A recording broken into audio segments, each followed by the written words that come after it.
had some 613 blonde hair. Then I'm going to show you how to watercolor into this beautiful ombre look.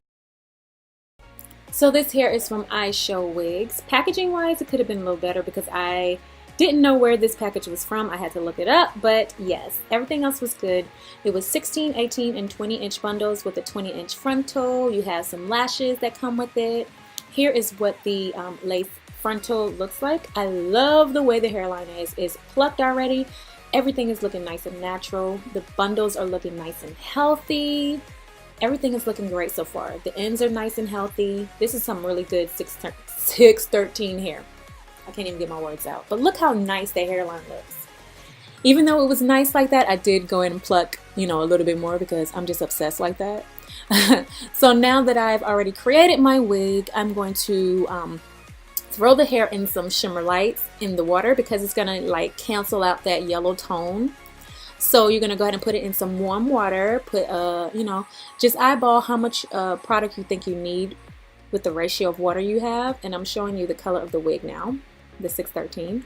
And I'm going to submerge that into that water for about 5 minutes, depending on, how long it needs to get most of that yellowness out of there.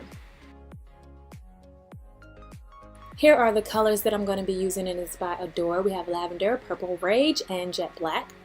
I have 2 Purple Rages because that's going to be like the majority of the hair color. I love Purple Rage. So now I'm taking the hair out of the water and I'm checking to see if most of the yellowness is out of it. And I really like the way it came out. So I went ahead and took it out the water. And that water I did keep to use for the other dyes. But here's what she's looking like. You see how the roots are super white? Ooh, that wig did not want to work for me right then, but the ends still had some yellowness to it, but not as much as it was before. So it does really help the wig when you do give it that shimmer light wash. So here I just pulled out some hair in the front so that we can add that lavender color. And I guess I didn't use that same water. I did get some new water, and I'm putting some of that dye in there. I'm going to keep testing the color out with this. Why can't I get my words out today? I'm always like, okay. But the paper towel is going to show me what color it is. So I'm just going to keep going until I like the color. So now I'm going to carefully put that front part in. You don't want to get it all. Well, you know what? You can get this part all over the wig if the color is lighter and you don't care about it mixing with the other color. But that's the color that it came out. So I really like it. It's light enough. I love the color on it. Now I did put it back a few times in there to make sure all the hair got the dye on it. Sometimes the hairs in the inside won't be dyed, so you have to put it back in. So I'm going in with my Purple Rage. I'm testing the color out, and once you like the color, you're going to go ahead and put the rest of the wig in there. Now this is the part I was thinking about. You really need to be careful because you don't want to get that darker color onto the hair that you left to be light. So I would recommend that you put something on it, maybe foil or what is that stuff? The little plastic wrap. Plastic wrap, yeah. Now I'm just making that water more and more saturated with that Purple Rage and keep testing it.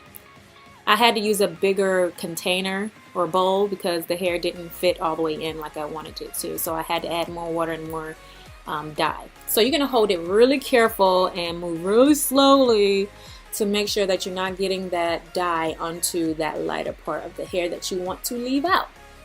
So that's really important. Just take your time, let it sit for about 5 minutes.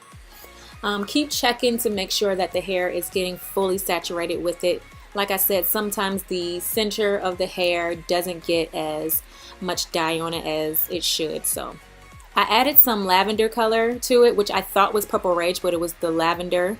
So I did put that in there. So if you want to get this exact same color, make sure you use the lavender in there too. And here's what it's looking like. Very pretty. This is very satisfying to me. I'm really liking the way this looks. It's kind of like slime, but it's not, it's hair. So now I'm going to take it out. And like I said, I did use some foil on the front to make sure that the rest of the hair doesn't touch it, because when you pull it out, it's going to be wet still and it might get on there, and you don't want to do that.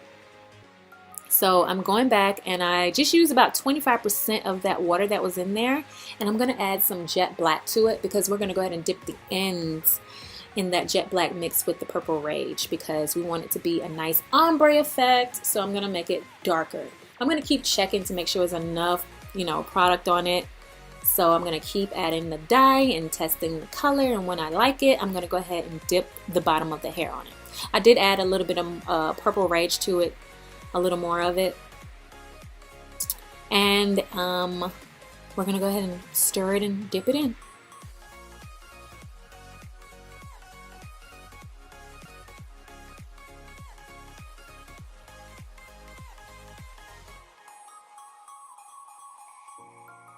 So like I said before, I poured that lavender color in when I thought I was pouring the Purple Rage. So now I'm going in with more Purple Rage to put all over the head, except that light part, to make that color pop a little bit more because it did come out lighter than I wanted it to. You can stick with that color, but I wanted it to be more of a deeper purple.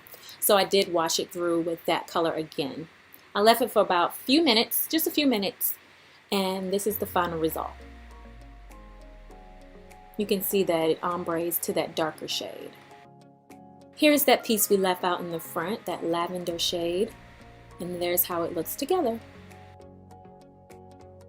So the hair is still wet. I usually let my hair sit out overnight and air dry, but I wanted to get this video done quickly, so we're gonna have to go ahead and blow dry her out. I'm just showing you guys the colors. It's so pretty, and you can see how the ends are darker than the rest of the hair, so it's that nice ombre. I'm spraying some of this blow drying spray. I don't know, it makes the hair get drier faster, I guess. And I'm gonna comb through it, brush through it, whatever, and I'm gonna blow dry it. And I hate blow drying hair, you guys. I really hate it. It took me forever to blow dry this hair. I don't have patience.